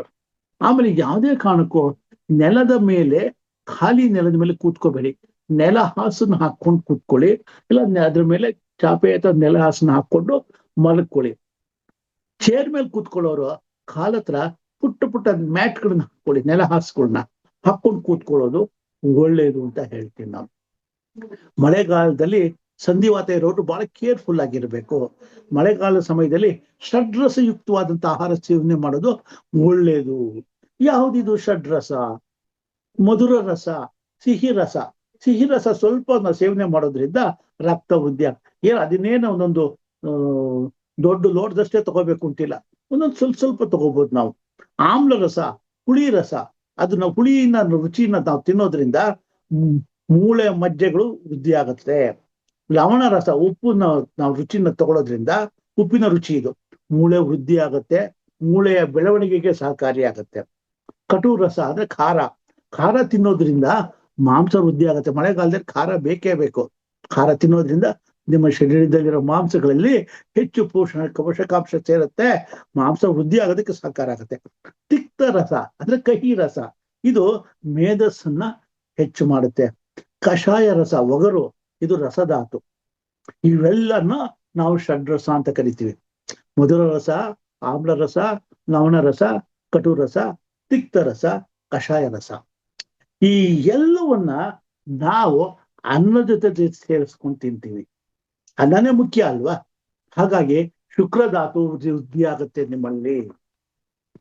ರಾತ್ರಿ ಹೊತ್ತು ಕಡಿಮೆ ಊಟ ಮಾಡಿ ಚ್ಯವನಪ್ರಾಶನನ ಮಳೆಗಾಲದಲ್ಲಿ ಸೇವನೆ ಮಾಡೋದು ಒಳ್ಳೇದು. ಆಯುರ್ವೇದದ ಪ್ರಕಾರ ಋತುಚರ್ಯೆಯಲ್ಲಿ ಬದಲಾವಣೆ ಕಾಲದಲ್ಲಿ ದಿಢೀರಂತ ಆಹಾರ ಪದ್ಧತಿಯನ್ನು ಚೇಂಜ್ ಮಾಡಕ್ ಹೋಗ್ಬಾರ್ದು. ತಕ್ಷಣಕ್ಕೆ ಇಮಿಡಿಯೇಟ್ ಆಗಿ ಚೇಂಜ್ ಮಾಡಕ್ ಹೋಗ್ಬಾರ್ದು. ಕ್ರಮೇಣ ಸ್ವಲ್ಪವಾಗಿ ಚೇಂಜಸ್ ಮಾಡ್ಕೊಂಡು ಹೋಗ್ಬೇಕು. ಮಳೆಗಾಲದಲ್ಲಿ ಹಸಿರು ಸೊಪ್ಪು ಮತ್ತು ವಿವಿಧ ತರಕಾರಿಗಳನ್ನು ಹೆಚ್ಚಾಗಿ ಸೇವಿಸಬೇಕು. ನಾವು ತರಕಾರಿಗಳನ್ನು ಕತ್ತರಿಸಿ ಬಿಸಿ ನೀರಿನಲ್ಲಿ ತೊಳೆದು ನಂತರ ಅದನ್ನ ಅಡಿಗೆಗೆ ಉಪಯೋಗಿಸ್ಕೋಬೇಕು. ಮಳೆಗಾಲದಲ್ಲಿ ತರಕಾರಿಗಳು ಜಾಸ್ತಿ ನೀರಲ್ಲಿ ನೆಂದಿದ್ರೆ ಕೊಳ್ತೋಗ್ಬಿಟ್ಟಿರುತ್ತವೆ, ಅಥವಾ ಇನ್ನೇನು ಕ್ರಿಮಿಕೀಟಾದಿಗಳು ಬಂದು ಅದ್ರ ಮೇಲೆ ಬಿದ್ದಿರುತ್ತವೆ. ಅದಕ್ಕೆ ಚೆನ್ನಾಗಿ ತೊಳೆದು ಉಪ್ಪು ನೀರಿನಲ್ಲಿ ತೊಳೆದು ಅದನ್ನು ಸೇವಿಸ್ಬೇಕು. ಮಳೆಗಾಲದಲ್ಲಿ ಏನಾದ್ರು ನೆಂದು ಬಿಟ್ರೆ ತಲೆನ ಚೆನ್ನಾಗಿ ಒರೆಸ್ಕೋತೀರ. ಆದ್ರೆ ಸರಿಯಾಗಿ ಒಂದೊಂದ್ಸರಿ ಒರೆಸ್ಕೊಳಕ್ ಆಗಲ್ಲ ಅಂದ್ರೆ ಬಿಸಿನೀರ್ನಲ್ಲಿ ಸ್ನಾನ ಮಾಡ್ಬಿಡೋದ್ರಿಂದ ಶರೀರಕ್ಕೆ ಆಯಾಸನೂ ಕಮ್ಮಿ ಆಗತ್ತೆ, ತಲೆನ ನೀಟಾಗಿ ಒರೆಸ್ಕೊಳ್ತೀರ, ಒಳ್ಳೇದು ಹೌದು. ಮಳೆಗಾಲದಲ್ಲಿ ಮಳೆಯಲ್ಲಿ ಧರಿಸಿದ ವಸ್ತ್ರಗಳನ್ನ ಒದ್ದೆ ಆಗಿದ್ರೆ ಅಯ್ಯೋ ಪರವಾಗಿಲ್ಲ ಬಿಡು ಸ್ವಲ್ಪ ಹೊತ್ತು ತಾನೇ ಒಣಕೊಳ್ಳುತ್ತೆ ಅಂತ ಹಾಗೆ ಬಿಡಕ್ ಹೋಗ್ಬೇಡಿ, ಕೂಡಲೇ ಬದಲಾಯಿಸ್ಬಿಡಿ. ಒದ್ದೆ ಬಟ್ಟೆಗಳನ್ನ ಬೇರೆ ಕಡೆಗೆ ಹಾಕೊಳ್ಳಿ. ಥಂಡಿ ಆಗದಂತೆ ಆಗಾಗ್ಗೆ ಕಷಾಯಗಳನ್ನ ಸೇವಿಸಿ ಅಂತ ಹೇಳ್ತೀನಿ. ಇನ್ನೊಂದು ಏನಪ್ಪಾ ಅಂತಂದ್ರೆ, ಚಳಿಗಾಲ ಆರಂಭದ ನಂತರದಲ್ಲಿ ಹೇಮಂತ ಋತುವಿನಲ್ಲಿ ಜೀರ್ಣಶಕ್ತಿ ಸ್ವಲ್ಪ ಹೆಚ್ಚಿರುತ್ತೆ. ಚಳಿಗಾಲದಲ್ಲಿ ಎಣ್ಣೆ ಪದಾರ್ಥಗಳನ್ನ ತಿನ್ಬೇಕಾಗತ್ತೆ, ತಂಪು ಹಾಗೂ ಒಣ ಆಹಾರ ಬೇಡಿ. ಈ ಋತುವಿನಲ್ಲಿ ಶೀತಗಾಳಿ ತಗಲಿ ಶರೀರದ ಜಠರಾಗ್ನಿಯಲ್ಲಿ ಘನವಾದ ಆಹಾರ ತಿನ್ಬೇಕು ಅನ್ನೋ ಒಂದು ಬಯಕೆ ಬರ್ತದೆ. ಹಾಗಾಗಿದ್ದೇನೆ ಜಠರಾಗ್ನಿಯಲ್ಲಿ ನಾನು ಈ ಬರೀ ರಸ ಪದಾರ್ಥಗಳನ್ನ ತಿಂತೀವಿ ಅಂದ್ರೆ ಜಠರಾಗ್ನಿ ನಾಶ ಮಾಡುತ್ತೆ. ಸ್ವಲ್ಪ ಹಾರ್ಡ್ ಫುಡ್ ತಗೋಬೇಕಾಗತ್ತೆ. ಆಗ ಯಾವಾಗ ಈ ಶಿಶಿರ ಹೇಮಂತ ಋತುವಿನಲ್ಲಿ ಆವಾಗ ಕಬ್ಬಿನ ಹಾಲು, ತೈಲ, ಹೊಸ ಅಕ್ಕಿ, ಅನ್ನ ಈ ತರದ್ನೆಲ್ಲ ಸೇವನೆ ಮಾಡೋದು ಬಹಳ ಒಳ್ಳೇದು ಅಂತ ನಾವು ಹೇಳ್ತೀವಿ. ಆಮೇಲೆ ಇನ್ನೊಂದೇನು ಅಂದ್ರೆ, ಈ ತಲೆಗೆ ಎಣ್ಣೆ ಹಚ್ಚೋದು ಇದೆಲ್ಲ ಮಾಡೋದ್ರಿಂದ ಮನೆಗಳಲ್ಲಿ ಈ ತಲೆಗೆ ಎಣ್ಣೆ ಹಚ್ಚೋದ್ರ ಜೊತೆಗೆ ನೆಲದಲ್ಲಿ ಅಂದ್ರೆ ಭೂಗರ್ಭದಲ್ಲಿ ತುಂಬಾ ಚಳಿಗಾಲದಲ್ಲಿ ಈ ನಾರ್ತ್ ಇಂಡಿಯಾದಲ್ಲಿ ಭೂಮಿ ಒಳಗೆ ಬರುವಂತ ಮನೆಗಳನ್ನ ಇಟ್ಕೊಂಡಿರ್ತಾರೆ, ನೆಲಮಾಳಿಗೆ ಮನೆಗಳು. ರೋಡ್ ಸೈಡ್ಗೆ ಮನೆ ಟೆರ್ರೇಸ್ ಇರುತ್ತೆ. ಉತ್ತರಾಖಂಡ್ ಆ ಕಡೆ ಎಲ್ಲ ಹೋದಾಗ, ನಾನು ಚಾರ್ಧಾಮ್ ಯಾತ್ರೆಗೆ ಹೋದಾಗ ನೋಡಿದೀವಿ, ಮನೆ ಟೆರೇಸ್ ಮೇಲೆ ಕಾರ್ ನಿಲ್ಸಿರ್ತಾರೆ, ಪಕ್ಕದಲ್ಲೇ ಮೆಟ್ಲುಗಳಿರುತ್ತೆ, ಇಳಿದ್ಬಿಟ್ಟು ಒಳಗಡೆ ಹೋದ್ರೆ ಕೆಳಗಡೆ ಮನೆಗಳಿರುತ್ತೆ. ಆ ಕಡೆಗೆ ಸ್ವಲ್ಪ ಹಳ್ಳವಾಗಿರುತ್ತೆ, ಅಲ್ಲಿ ಕಿಟಕಿಗಳು ಗಾಳಿ ಬೆಳಕು ಇರುತ್ತೆ, ಅಂದ್ರೆ ಕಿಟಕಿಗಳೆಲ್ಲ ಮುಚ್ಚಿಬಿಟ್ಟಿರ್ತಾರೆ. ಪಾಪ ಚಳಿ, ಅಷ್ಟೊಂದು ಚಳಿ. ನಮ್ಮಲ್ಲಿ ಈಗ ಬೆಂಗಳೂರಿನಲ್ಲಿ 12-13 ಡಿಗ್ರಿಗೆ ತುಂಬಾ ಚಳಿ ಅಂತ ನಡುಗ್ತೀವಿ. ಅವರು -ಡಿಗ್ರಿನಲ್ಲಿ ಹೋಗಿ ಜೀವನ ಮಾಡ್ಬೇಕಾಗತ್ತೆ. ಅದಕ್ಕೋಸ್ಕರ ಅವ್ರು ಆತರ ಎಲ್ಲ ಇರ್ತಾರೆ. ಆಗ ದಪ್ಪನೆ ಬೆಚ್ಚನೆ ವಸ್ತ್ರಗಳನ್ನ ನಾವು ಧರಿಸ್ಬೇಕು, ಹೊದಿಕೆ ಇಟ್ಕೋಬೇಕು, ಸಾಕಷ್ಟು ನಿದ್ದೆನೂ ಚೆನ್ನಾಗಿ ಮಾಡ್ಬೇಕು. ಹೇಮಂತ ಮತ್ತು ಶಿಶಿರ ಋತುಗಳ ಸಮಯದಲ್ಲಿ ಶೀತವು ಸ್ವಲ್ಪ ಹೆಚ್ಚಾಗೇ ಇರುತ್ತೆ. ಈ ಸಮಯದಲ್ಲಿ ಗೋಧಿ ಉತ್ಪನ್ನಗಳನ್ನ, ಅಕ್ಕಿಯಂತಹ ಹೊಸ ಧಾನ್ಯಗಳು, ಖರ್ಜೂರ, ಡ್ರೈ ಫ್ರೂಟ್ಸ್ ಈ ತರ ಇರುವಂತದ್ದು ಪೌಷ್ಟಿಕಾಂಶದಿಂದ ಕೂಡಿದ ಆಹಾರಗಳನ್ನ ಸೇವಿಸೋದು ಬಹಳ ಒಳ್ಳೇದು ಅಂತ ಹೇಳ್ಬೋದು. ಇನ್ನು ಸ್ವಲ್ಪ ಜೇನುತುಪ್ಪನು ಸೇರಿಸ್ಬೋದು. ಇನ್ನು ಗ್ರೀಷ್ಮ ಋತುವಿನಲ್ಲಿ ಅಂದ್ರೆ, ಈ ಗ್ರೀಷ್ಮ ಋತುವಿನಲ್ಲಿ ಈ ಬಿಸಿಲುಗಾಲ ಬರ್ದಿರುತ್ತೆ. ಸೂರ್ಯ ತನ್ನ ಕಿರಣಗಳಿಂದ ಭೂಮಿಯ ನೀರನ್ನ ಅತ್ಯಧಿಕ ಪ್ರಮಾಣದಲ್ಲಿ ಹೀರ್ಕೋತಾನೆ. ಈ ಋತುವಿನಲ್ಲಿ ಮಧುರ, ಶೀತ ದ್ರವ, ಸ್ನಿಗ್ಧ ಅನ್ನಪಾನಗಳು ಒಳ್ಳೆಯದು. ಇವುಗಳು ಗ್ರೀಷ್ಮ ಋತುವಿನ ಪೂರಕವಾದಂಥದ್ದು. ಗ್ರೀಷ್ಮ ಋತುವಿನಲ್ಲಿ ಚಂದನವನ್ನ ಲೇಪನ ಮಾಡ್ಕೊಳ್ಳುವಂಥದ್ದು ಅಂದ್ರೆ, ಈ ಚಂದನ ಬರುತ್ತೆ ನೋಡಿ, ಶ್ರೀಗಂಧ, ಅದನ್ನ ತೆಲ್ಲಿಗೆ ಅರ್ದ್ಬಿಟ್ಟು ತಿಳಿ ನೀರು ಮಾಡ್ಕೊಂಡು ಲೇಪಿಸ್ಕೋತಾರೆ. ಅದು ಕೆಲವು ಟ್ರೀಟ್ಮೆಂಟ್, ಆಯುರ್ವೇದಿಕ್ ಟ್ರೀಟ್ಮೆಂಟ್ಗಳಲ್ಲೂ ಮಾಡ್ತಾರೆ. ಅದೇ ರೀತಿ ತುಂಬಾ ಬೇಸಿಗೆಯಿಂದ ಸಫರ್ ಮಾಡುವಂಥವ್ರು, ಸನ್ ಸ್ಟ್ರೋಕ್ ಇದೆ ಅನ್ನೋಂಥವ್ರು ಇದನ್ನ ಹಚ್ಕೋಬಹುದು. ಆಮೇಲೆ ಬೀಸಣಿಗೆಯಿಂದ ಗಾಳಿ ಬೀಸ್ಕೊಳ್ಳುವಂಥದ್ದು, ಈಗೆಲ್ಲ ಫ್ಯಾನ್ಗಳು ಬಂದ್ಬಿಟ್ಟಿದೆ. ಆರಾಮಾಸನದಲ್ಲಿ ವಿಶ್ರಮ ಮಾಡುವಂಥದ್ದು, ಇದೆಲ್ಲ ಒಳ್ಳೇದು. ಆಮೇಲೆ ಶೀತಕರ ಉದ್ಯಾನವನದಲ್ಲಿ ವಾಕ್ ಮಾಡುವಂಥದ್ದು. ಉದ್ಯಾನಗಳಲ್ಲಿ ಅಂದ್ರೆ ಪಾರ್ಕ್ಗಳಲ್ಲಿ ಸಿಕ್ಕಾಪಟ್ಟೆ ಮರಗಳಿರುತ್ತೆ, ಅಲ್ಲಿ ನೀವು ಓಡಾಡಿದಾಗ ಅದು ನಿಮ್ಗೆ ಒಳ್ಳೇದಾಗತ್ತೆ ಅಂತ ಹೇಳ್ಬೋದು. ಹಾಲು, ಅಕ್ಕಿ, ಬೆಲ್ಲ, ಸಕ್ಕರೆ ಹಾಕಿದ ಬೇಯಿಸಿದ ಪದಾರ್ಥಗಳನ್ನು ತಿನ್ನುವಂಥದ್ದು, ತುಪ್ಪ ಮತ್ತು ಬೆಣ್ಣೆ ಮುಂತಾದ ಪದಾರ್ಥಗಳನ್ನು ನಾವು ಈ ಕಾಲದಲ್ಲಿ ಸೇವಿಸುವಂಥದ್ದು ಒಳ್ಳೇದು. ಏಲಕ್ಕಿ, ಕೊತ್ತಂಬರಿ ಸೊಪ್ಪು, ಜೀರಿಗೆಗಳನ್ನ ಮಿಕ್ಸ್ ಮಾಡಿ ಆಹಾರ ಪದಾರ್ಥಗಳನ್ನ ಸೇವನೆ ಮಾಡೋದು ಬಹಳ ಒಳ್ಳೇದು. ನೆಲ್ಲಿಕಾಯಿ, ದಾಳಿಂಬೆಯಂತಹ ಪದಾರ್ಥಗಳು, ಸಿಹಿ ಮತ್ತು ಹುಳಿ ರಸಾತ್ಮಕ ಹಣ್ಣುಗಳ ಸೇವನೆ, ಅತಿ ತಣ್ಣನೆ ಅತಿ ಬಿಸಿ ಪದಾರ್ಥಗಳನ್ನ ನಾವು ಸೇವಿಸಬಾರದು. ನಿಗದಿತ ಸಮಯದಲ್ಲಿ ಅಂದ್ರೆ ಪೀರಿಯಾಡಿಕಲಿ, ಇವತ್ತು ಏಕಾದಶಿ ಇದೆ, ಇವತ್ತು ಸ್ವಲ್ಪ ಉಪವಾಸ ಮಾಡುವಂಥದ್ದು, ಇಂಥ ದಿವಸಗಳಲ್ಲಿ ಇವೆಲ್ಲ ಮಾಡಬಹುದು. ಇನ್ನು ಬೇಸಿಗೆ ಕಾಲದಲ್ಲಿ ಏನ್ ಸೇವಿಸಬಾರ್ದು? ಕುಡಿಯಲು ಹಿತವಾದ ಬಿಸಿನೀರನ್ನ ಸೇವಿಸಬೇಕು. ಕಬ್ಬಿನ ಹಾರನ್ನ ಸೇವಿಸ್ಬೋದು, ಎಳನೀರನ್ನ ಸೇವಿಸ್ಬೋದು. ಅತಿಯಾದ ಖಾರದ ಪದಾರ್ಥಗಳನ್ನ ಬೇಸಿಗೆ ಕಾಲದಲ್ಲಿ ತಗೋಬೇಡಿ. ಸಂಕ್ರಾಂತಿ ನಂತರ ಪೊಂಗಲ್ ಬೇಸಿಗೆ ಕಾಲದಲ್ಲಿ ದೇಹವನ್ನು ತಂಪಾಗಿರಲು ಸೂಕ್ತ ಆಹಾರ. ಪೊಂಗಲ್ನ ಸೇವನೆ, ಹೆಸರು ಬೇಳೆ, ಮೆಣಸು, ಜೀರಿಗೆ ಎಲ್ಲ ಹಾಕಿರ್ತಾರೆ. ಇದು ಆಹಾರ ಆರೋಗ್ಯಕ್ಕೂ ಒಳ್ಳೆಯದು ಮತ್ತು ದೇಹವನ್ನು ತಂಪಾಗೂ ಇಡುತ್ತೆ. ಇನ್ನೊಂದು ಸೀಕ್ರೆಟ್ ಹೇಳ್ತೀನಿ. ಬುಧ ಗ್ರಹಕ್ಕೆ ಸಂಬಂಧಪಟ್ಟಿದ್ದು ಹೆಸರುಬೇಳೆ ಬುಧ ಗ್ರಹಕ್ಕೆ ಮುಖ್ಯವಾದಂತಹದ್ದು. ಈ ಆಹಾರವನ್ನ ಹೆಸರುಬೇಳೆಯನ್ನ ಬುಧವಾರದ ದಿವಸ ಪೊಂಗಲ್ ಮಾಡಿ ದೇವರಿಗೆ ತೋರಿಸಿ ನಿಮ್ಮ ಮನೆಯಲ್ಲಿ ನೀವು ತಿನ್ನೋದು, ಮಕ್ಕಳಿಗೂ ತಿನ್ಸೋದ್ರಿಂದ ವಿದ್ಯಾಬುದ್ಧಿಯಲ್ಲಿ ಪ್ರಗತಿ ಬರುತ್ತೆ ಅಂತಾನು ಹೇಳ್ಬೋದು. Intelligence level of the childrens ತುಂಬಾ ಚೆನ್ನಾಗಿ ಇಂಪ್ರೂವ್ ಆಗುತ್ತೆ ಅಂತಾನು ಹೇಳ್ಬೋದು. ತಂಪಾಗೂ ಇರುತ್ತೆ. ಇನ್ನು ಶರದ್ ಋತುವಿನಲ್ಲಿ ಹೇಳ್ಬೇಕು ಅಂತಂದ್ರೆ ಅಂಶೋದಕ ಅಂತ ಹೇಳ್ತೀವಿ ನಾವು. ಸೂರ್ಯನ ಕಿರಣಗಳಿಂದ ಕಾದು ರಾತ್ರಿಯಲ್ಲಿ ಚಂದ್ರನ ಕಿರಣಗಳು ತಂಪುಗೊಂಡಿರುತ್ತೆ, ಕಾಲ ಪ್ರಭಾವದಿಂದ ಪಕ್ವಗೊಂಡು ದೋಷರಹಿತವಾಗಿರುತ್ತೆ. ಅಗಸ್ತ್ಯ ನಕ್ಷತ್ರ ಉದಯಿಸುತ್ತೆ ಈ ಟೈಮ್ನಲ್ಲಿ, ಹಾಗಾಗಿ ವಿಷಹೀನವಾಗಿರುತ್ತೆ. ನೀರನ್ನ ಹಂಸೋದಕ ಅಂತ ಅಗಸ್ತ್ಯ ನಕ್ಷತ್ರ ಉದಯಿಸಿದಾಗ ಇಲ್ಲಿ ವಿಷಹೀನವಾಗಿರುವಂತ ನೀರನ್ನ ಹಂಸೋದಕ ಅಂತ ಕರೀತಾರೆ. ಇದನ್ನ ಸೇವಿಸುವಂಥದ್ದು, ಸ್ನಾನ ಪಾನಗಳನ್ನು ಮಾಡುವಂಥದ್ದು, ತೊಟ್ಟಿಯಲ್ಲಿ ಸ್ನಾನ ಮಾಡುವಂಥದ್ದು, ಅಂದ್ರೆ ಒಂದು ಸಣ್ಣ ಪಾಂಡ್ ತರ ಇರುತ್ತೆ, ಇದ್ರಲ್ಲಿ ಮಾಡುವಂಥದ್ದು ಬಹಳ ಒಳ್ಳೇದು. ಇದು ಅಮೃತ ಸ್ನಾನ ಅಂತಾನು ಹೇಳ್ತಾರೆ. ಹೀಗಿರ್ಬೇಕಾದ್ರೆ ಇನ್ನೊಂದು ಏನು ಅಂತಂದ್ರೆ ಸ್ನೇಹಿತರೆ, ಇನ್ನೇನು ಮುಕ್ತಾಯ ಘಟ್ಟಕ್ಕೆ ಬರ್ತಾ ಇದ್ದೀನಿ. ಎಲ್ಲ ಬ್ರೀಫ್ ಆಗಿ ಹೇಳ್ಬೇಕಾಗಿತ್ತು. ಬೇರೆ ಬೇರೆ ಋತುಗಳಿಗೆ, ಪ್ರತಿಯೊಂದು ಋತುಗೂ ತುಂಬಾ ಡೀಟೇಲ್ ಆಗಿ ಹೋಗೋದು ಕಷ್ಟ ಇದೆ, ಸಮಯ ಮೀರ್ತಾ ಬಂದಿದೆ. ಸಸ್ಯಾಹಾರದ ಕುರಿತಾಗಿ ಹೇಳ್ಬೇಕು ಅಂದ್ರೆ ನಾವು ಕಮಲದ ಒಂದು ಉದಾಹರಣೆ ಹೇಳ್ಬೇಕು ಅಂದ್ರೆ ಕಮಲದ ಹೂವಿನ ಬೀಜ, ಇದ್ರದ್ದನ್ನ ನಾವು ಏಕೆಂದ್ರೆ ಮಖಾನ್ ಅಂತ ಕರಿತೀವಿ. ಇದನ್ನ ಕುಡಿದ್ಬಿಟ್ಟು ಅದಕ್ಕೆ ಸ್ವಲ್ಪ ಉಪ್ಪು ಖಾರ ಹಾಕೊಂಡು ತಿಂತಾರೆ. ಅದ್ರಲ್ಲಿ ಸಾಕಷ್ಟು ಫೈಬರ್ ಅಂಶ, ಕಬ್ಬಿಣ, ರಂಜಕ, ಮೆಗ್ನೀಷಿಯಂ, ಪ್ರೋಟೀನ್, ಸತ್ತು, ಕಾರ್ಬೋಹೈಡ್ರೇಟ್ಸ್, ಪೊಟ್ಯಾಷಿಯಂ, ಹೀಗೆ ಬೇಕಾದಷ್ಟು ಇದೆ. ಇದನ್ನು ಕುರುಕುಲು ಪದಾರ್ಥದ ತರ ತಿನ್ಬೋದು. ಉಪವಾಸ ಇರೋರಿಗೆ ಬ್ರೇಕ್ಫಾಸ್ಟ್ ಮುರಿಯೋದಕ್ಕೆ ಇದನ್ನು ಉಪಯೋಗಿಸ್ತಾರೆ. ಮಖಾನ ಇದನ್ನ ಎಲ್ಲಾ ಕಡೆ ಹೇಳಿ ಹೇಳಿ ಹೇಳಿ ಹೇಳಿ ಮಖಾನಾಗೆ ಸಿಕ್ಕಾಪಟ್ಟೆ ಕಾಸ್ಟ್ಲಿ ಆಗ್ಬಿಟ್ಟಿದೆ. 1/4 kg ಮಖಾನಾಗೆ ಮೊದಲು ಕೇಳೋನೇ ಇರ್ಲಿಲ್ಲ. 40-50 ರೂಪಾಯಿಗೆ ಸಿಗ್ತಾ ಇತ್ತು. ಈಗ ಅದನ್ನ ಕೇಳಿದ್ರೆ 200, 250, 300 ರೂಪಾಯಿ ಹೇಳ್ತಾ ಇದ್ದಾರೆ. ಅಷ್ಟು ಕಾಸ್ಟ್ಲಿ ಆಗ್ಬಿಟ್ಟಿದೆ. ಬಟ್ ಅದು ಬಹಳ ಒಳ್ಳೇದು ಅಂತಾನು ಹೇಳ್ತೀವಿ ನಾವು ಅದನ್ನ. ಇನ್ನು ಆಹಾರ ವಿಷಯದಲ್ಲಿ ಸೂರ್ಯ ನಮ್ಗೆ ಎಷ್ಟು ಸಹಾಯ ಮಾಡ್ತಾನೆ. ವರ್ಷದಲ್ಲಿ 1 ಬಾರಿ ಉತ್ತರ ದಿಕ್ಕಿನಲ್ಲಿ ಕಡೆಗೆ ಪ್ರಯಾಣಿಸ್ತಾನೆ. ಉತ್ತರ ದಿಕ್ಕಿನ ಕಡೆ ಪ್ರಯಾಣಿಸಿದಾಗ ತನ್ನ ಕಿರಣಗಳಿಂದ ಭೂಮಿಯೊಳಗಿರೋ ಸಾರವನ್ನೆಲ್ಲ ಸ್ವೀಕರಿಸ್ಬಿಡ್ತಾನೆ. ಉತ್ತರಾಯಣಕ್ಕೆ ಬಂದಾಗ, ಉತ್ತರ ದಿಕ್ಕಿಗೆ ಬಂದಾಗ ಅಲ್ಲಿ ಸಾರ ಎಲ್ಲ ಸ್ವೀಕರಿಸ್ಬಿಡ್ತಾನೆ. ಹಾಗೆ ದಕ್ಷಿಣ ದಿಕ್ಕಿಗೆ ಪ್ರಯಾಣಿಸಿದಾಗ ಮೇಘ ರೂಪದಲ್ಲಿ ದಿವ್ಯ ಔಷಧಗಳನ್ನ ಹೀರಿ ಚಂದ್ರನ ಮೂಲಕ, ಆ ಚಂದ್ರನ ಕಿರಣಗಳ ಮೂಲಕ ಔಷಧಿಗಳನ್ನ ವೃದ್ಧಿ ಮಾಡಿ ಭೂಮಿಗೆ ಕಳಿಸ್ತಾನೆ. ಅವುಗಳಿಂದ ಆಹಾರವನ್ನ ಗಿಡ ಮರಗಳು ತಿನ್ನುತ್ತವೆ, ಅದು ತಗೊಳುತ್ತವೆ. ಅದಕ್ಕೆ ರಾತ್ರಿ ಹೊತ್ತು, ಬೆಳಗ್ಗೆ ಹೊತ್ತು, ಹಗಲು ಹೊತ್ತಿನಲ್ಲಿ ಈ ಮರಗಳಿಂದ ನಮ್ಗೆ ಆಮ್ಲಜನಕ ಬರ್ತಾ ಇರುತ್ತೆ. ರಾತ್ರಿ ಹೊತ್ತು ಅದೇನ್ ಮಾಡುತ್ತವೆ, ಆಮ್ಲಜನಕವನ್ನ ಹೀರ್ಕೊಂಡು ಈ ಇಂಗಾಲ ಡೈಆಕ್ಸೈಡ್ ಬಿಡ್ತಾ ಇರುತ್ತೆ ವಾತಾವರಣದಲ್ಲಿ. ಹೀಗೆ ಏನ್ ನಮ್ಗೆ ಸೂರ್ಯ ಕೊಟ್ಟುವಂತ ಕಿರಣಗಳದ ಅಮೃತಪ್ರಾಯವಾದಂತ ಕಿರಣಗಳನ್ನ ಅದು ಚಂದ್ರನ ಮೂಲಕ ಗಿಡ ಮರಗಳು ತಗೊಳುತ್ತವೆ. ಅದನ್ನ ತಗೊಂಡು ನಮಗೆ ಬೆಳಗ್ಗೆ ಹೊತ್ತು ಕೊಡ್ತಾನೆ. ಹಾಗಾಗಿದ್ದೇನೆ ನಾವು ಸೂರ್ಯನ ಜ್ಞಾಪಿಸ್ಕೋಬೇಕು. ಅವನ ಒಂದು ಕ್ರಿಯೆ, ಇದು ಫೋಟೋಸಿಂಥಸಿಸ್ ಕ್ರಿಯೆ ಅಂತ ಗಿಡಗಳಲ್ಲೇ ಹೇಳ್ತೀವಿ.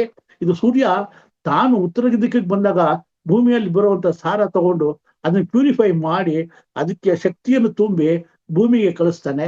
ಅದನ್ನ ಚಂದ್ರನ ಮೂಲಕ ಅದು ನಮಗೆ ಬಂದು ತಲುಪುತ್ತೆ. ಅದು ಗಿಡಗಳು ಅದನ್ನ ರಾತ್ರಿ ಹೊತ್ತು ಚಂದ್ರನ ಕಿರಣಗಳನ್ನ ಮೂಲಕ ಆ ಎಲೆಗಳು ಎಳ್ಕೊಳತ್ವೆ. ಫೋಟೋಸಿಂಥಸಿಸ್ ಕ್ರಿಯೆಯಲ್ಲಿ ಎಳ್ಕೊಂಡಿದ್ದು ನಮಗೆ ವಾಪಸ್ಸು ಬೆಳಗ್ಗೆ ಹೊತ್ತು ಆಮ್ಲಜನಕನ ಕೊಡುತ್ತೆ. ಅದಕ್ಕೆ ರಾತ್ರಿ ಹೊತ್ತು ನಾವ್ ಹೇಳೋದು ಮರಗಳ ಕೆಳಗೆ ಮಲ್ಕೋಬೇಡಿ ಅಂತ ಅಂದ್ಬಿಟ್ಟಿದ್ದೇನೆ. ಬಹಳ ಜನ ಹೋಗಿ ಮರದ ಕೆಳಗೆ ಮಲ್ಕೋತೀವಿ ಅಂತಾರೆ, ಅದು ಒಳ್ಳೇದಲ್ಲ ಅಂತ ಅಂದ್ಬಿಟ್ಟು. ಹಾಗಾಗಿ ದಿನವೂ ನಾವು ಊಟ ಮಾಡಕ್ ಕೂದ್ಲು ಸೂರ್ಯನ ನೆನೆಸ್ಕೊಂಡು ಊಟ ಮಾಡೋದು ಬಹಳ ಅದು. ಅವನ್ ಭಾಸ್ಕರನು ಪ್ರತ್ಯಕ್ಷ ದೈವ ಅವನು. ಅಪ್ಪ ಸೂರ್ಯದೇವ, ನಿನ್ನ ಎಂದಿ ಕ್ರಿಯೆಯಿಂದಾನೇ ಇವೆಲ್ಲ ನಡೀತಾ ಇರೋದು. ಸೂರ್ಯ ಇಲ್ಲ ಅಂತಂದ್ರೆ ನಮ್ಮ ಹಣ್ಣು ತರಕಾರಿಗಳೆಲ್ಲ ಬೂಸ್ಟ್ ಹಿಡಿದೋಗ್ಬಿಡುತ್ತೆ, ಕೊಳ್ತೋಗ್ಬಿಡುತ್ತೆ, ಬೆಳೆಯೋದಿಲ್ಲ. ಹೀಗೆಲ್ಲ ಇದೆ. ಹಾಗಾಗಿದ್ದೇನೆ, ಅದಕ್ಕೋಸ್ಕರ ಅದನ್ನ ನಾವು ಇದು ಮಾಡ್ಬೇಕು ಅಂತ ಹೇಳ್ತೀನಿ. ಇಷ್ಟೇ ಹೇಳಿ ನನ್ನ ಮಾತನ್ನ ಮುಗಿಸ್ತಾ ಇದ್ದೇನೆ. ಧನ್ಯವಾದಗಳು. ಈ ಕಾರ್ಯಕ್ರಮದಲ್ಲಿ ನನ್ನ ಕಡೆಯಿಂದ ನನಗೆ ತೋಚಿದಾಗೆ ಕೆಲವು ವಿಷಯಗಳನ್ನು ತಮಗೆಲ್ಲ ತಿಳಿಸಿದ್ದೀನಿ. ಇದು ಎಲ್ಲಾ ಋತುಗಳಲ್ಲಿ ಬರುವಂತದನ್ನ ತಾವೆಲ್ಲ ಉಪಯೋಗಿಸ್ಕೊಂಡು ಪ್ರಾಕ್ಟೀಸ್ ಮಾಡ್ತಾ ಬಂದ್ರೆ ಆರೋಗ್ಯ ನಾವು ಸುಧಾರಿಸ್ಕೋಬಹುದು. ಋತು ಬುಕ್, ಹಿತ ಬುಕ್, ಮಿತ ಬುಕ್, ಋತು ಬುಕ್ ಅಂತ ಹೇಳಿದ್ದಾರೆ.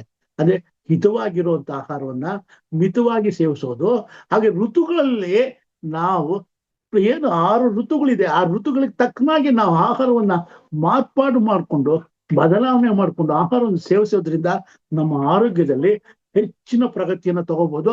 ಡಾಕ್ಟರ್ಗೆ ನಮಸ್ಕಾರ ಹಾಕ್ಬೋದು. ಡಾಕ್ಟರ್ ಹತ್ರ ನಾವು ಹೋಗ್ಲೇಬೇಕಾಗಿಲ್ಲ. ಈಗಂತೂ ಡಾಕ್ಟರ್ ಕಾಯ್ತಾ ಇರ್ತಾರೆ, ಬನ್ನಿ ಬನ್ನಿ ನಮ್ಮ ನರ್ಸಿಂಗ್ ಹೋಮ್ಗೆ, ಸಿಕ್ಕಾಪಟ್ಟೆ ಖರ್ಚು ತಗೋತಾರೆ. ಸುಮ್ಮನೆ ಒಂದು ಟೆಸ್ಟ್ಗೆ ಅಂತ ಹೋದ್ರೆ 1 ಲಕ್ಷ ರೂಪಾಯಿ ಬಿಲ್ ಮಾಡ್ಬಿಡ್ತಾರೆ. ಯಾಕೆ? ನಮ್ಮಲ್ಲೇ ಇಲ್ವಾ ಶುಂಠಿ, ಜೀರಿಗೆ, ಹೆಸರುಬೇಳೆ ಇವೆಲ್ಲ? ಋತುಕ್ ತಕ್ಕನಾಗಿ ಆಹಾರಗಳನ್ನು ಸೇವಿಸಿ ನಿಮ್ಮ ಆರೋಗ್ಯವನ್ನು ಸುಧಾರಿಸ್ಕೊಳ್ಳಿ. ಲೋಕ ಸಮಸ್ತ ಸುಖಿನೋ ಬಂತು, ತನ್ಮಂಗಳಾನಿ ಬಂತು. ನಮಸ್ಕಾರಮ್ಮ.